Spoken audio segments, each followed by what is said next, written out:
Guys इस video में बात करेंगे कि हमें कितना बैंक अकाउंट यूज़ करना चाहिए। इस वीडियो में बात करेंगे अगर आप एक से ज़्यादा बैंक अकाउंट यूज़ करना चाहते हैं तो उसके क्या नुकसान हो सकता है और उसके क्या बेनिफिट होता है, और मैं पर्सनली कितना बैंक अकाउंट यूज़ करता हूं और मुझे कितना बेनिफिट होता है और नुकसान होता है, इस वीडियो में आपको डिटेल में शेयर करने वाला हूं। वैसे तो इंडिया में 40 से भी ज़्यादा बैंक अकाउंट है और आरबीआई की तरफ से कोई भी रिस्ट्रिक्शन नहीं है कि आप यहाँ पे इतने बैंक अकाउंट में ही अपना सेविंग बैंक अकाउंट ओपन कर सकते हैं। आप चाहें जितने बैंक में अपना अकाउंट ओपन करना चाहें ओपन कर सकते हैं, उसमें आरबीआई की तरफ से कोई भी रिस्ट्रिक्शन नहीं है। चाहे आप यहाँ पे 10 बैंक अकाउंट में अपना सेविंग बैंक अकाउंट ओपन करें, चाहे 20 बैंक अकाउंट में ओपन करें, उससे कोई भी फ़र्क नहीं पड़ता है। और ना ही आपको कोई नोटिस आता है, ना ही आपको कोई इनकम टैक्स की तरफ से नोटिस आता है। नोटिस आपको तब आएगा जब आपके बैंक अकाउंट में पैसे होंगे। एक से ज़्यादा बैंक अकाउंट यूज़ करने के फ़ायदे भी हैं और नुकसान भी है, मैं आपको डिटेल में बताता हूँ। सबसे पहले नुकसान बताता हूँ। अगर आपके पास पैसे नहीं हैं अकाउंट मेंटेनेंस करने के, डेबिट कार्ड चार्जेस देने के, तो आपको एक से ज़्यादा बैंक अकाउंट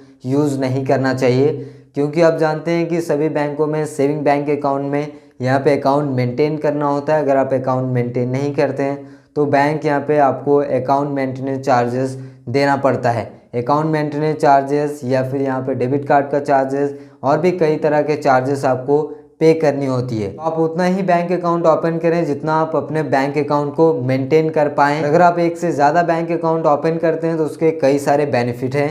मैं पर्सनली यहाँ पे 4 बैंक अकाउंट यूज़ करता हूँ। पहला गवर्नमेंट बैंक, दूसरा प्राइवेट बैंक में, और तीसरा यहाँ पे एक पेमेंट बैंक, और चौथा एक स्मॉल फाइनेंस बैंक में। चारों बैंकों की अलग अलग यहाँ पे कंडीशन होती है।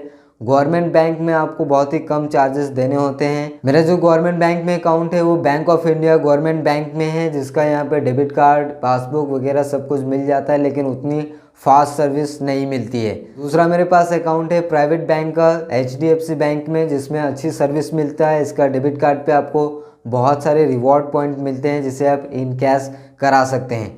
तीसरा जो बैंक अकाउंट है पेटीएम पेमेंट बैंक, इसका भी एक अलग बेनिफिट है। पेटीएम पेमेंट बैंक में अक्सर मैं फिक्स डिपॉजिट करता हूं, जिसमें यहाँ पे काफ़ी ज़्यादा इंटरेस्ट मुझे मिलता है। साथ ही साथ कहीं पे भी ऑनलाइन पेमेंट करने के लिए मैं पेटीएम का पेमेंट बैंक इस्तेमाल करता हूँ। जो बैंक है वो स्मॉल फाइनेंस बैंक, इस बैंक का यहाँ पे अलग ही बेनिफिट है। इस बैंक में आपको इंटरेस्ट रेट ज़्यादा मिलता है। नॉर्मल जो बैंक होते हैं एचडीएफसी बैंक या फिर कोई भी गवर्नमेंट बैंक या फिर बड़े बैंक, उसमें नॉर्मली आपको 3% या फिर 4% का ही इंटरेस्ट रेट मिलता है। लेकिन स्मॉल फाइनेंस बैंक जैसे उज्जीवन स्मॉल फाइनेंस बैंक या फिर एयू स्मॉल फाइनेंस बैंक, इस तरह के जो स्मॉल फाइनेंस बैंक है वो आपको यहाँ पे 6 से 7% का इंटरेस्ट रेट देते हैं। स्मॉल फाइनेंस बैंक में आपको सेविंग बैंक अकाउंट पे 6 से 7% का इंटरेस्ट रेट मिलता है। तो यहाँ पे मैं जनरली 4 बैंक अकाउंट यूज़ करता हूँ, गवर्नमेंट बैंक में, प्राइवेट बैंक में और पेमेंट बैंक, और यहाँ पे स्मॉल फाइनेंस बैंक में। अगर आप भी एक से ज़्यादा बैंक अकाउंट यूज़ करना चाहते हैं तो इस 4 कैटेगरी के बैंक को आप इस्तेमाल कर सकते हैं। पहला आप एक गवर्नमेंट बैंक में अकाउंट ओपन कर सकते हैं, चाहे वो गवर्नमेंट बैंक कोई भी हो, चाहे स्टेट बैंक ऑफ इंडिया या PNB, central bank of India, Canara, कोई भी बैंक।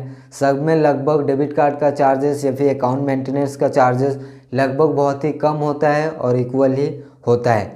वहीं पे दूसरी ओर प्राइवेट बैंक है, चाहे तो एचडीएफसी बैंक या आईसीआईसी बैंक, आईडीबीआई बैंक या कोटक महिंद्रा बैंक, कोई भी बैंक हो, इसमें लगभग 5 से 10 हज़ार रुपये मंथली मेंटेन करके रखना होता है। उसी तरह से आप यहाँ पे पेमेंट बैंक इस्तेमाल कर सकते हैं जो जीरो बैलेंस पे होता है। यहाँ पे कोई भी आपको अकाउंट मेंटेन करने की ज़रूरत नहीं होती है। यहाँ पे बहुत सारा पेमेंट बैंक है, एयरटेल पेमेंट बैंक या फिर Paytm payment bank, NSDL payment bank या फिर यहाँ पे इंडियन पोस्ट पेमेंट बैंक। उसी तरह से आप एक स्मॉल फाइनेंस बैंक यूज़ कर सकते हैं जिसमें आपको यहाँ पे सेविंग बैंक अकाउंट में अच्छा खासा ब्याज मिल पाए। मेरे ख्याल से अगर आप एक से ज़्यादा बैंक अकाउंट यूज़ करना चाहते हैं तो इस 4 कैटेगरी का बैंक अकाउंट आप यूज़ कर सकते हैं। मैं अपने एक्सपीरियंस से आपके साथ शेयर कर रहा हूँ, जिससे मुझे पर्सनली काफ़ी ज़्यादा बेनिफिट होता है। आई होप कि आपको वीडियो पसंद आया होगा। वीडियो पसंद आए तो लाइक करिए, चैनल सब्सक्राइब नहीं किए हैं सब्सक्राइब करके बेल आइकन दबा सकते हैं। मिलते हैं अगले वीडियो में, तब तक जय हिंद, वंदे मातरम।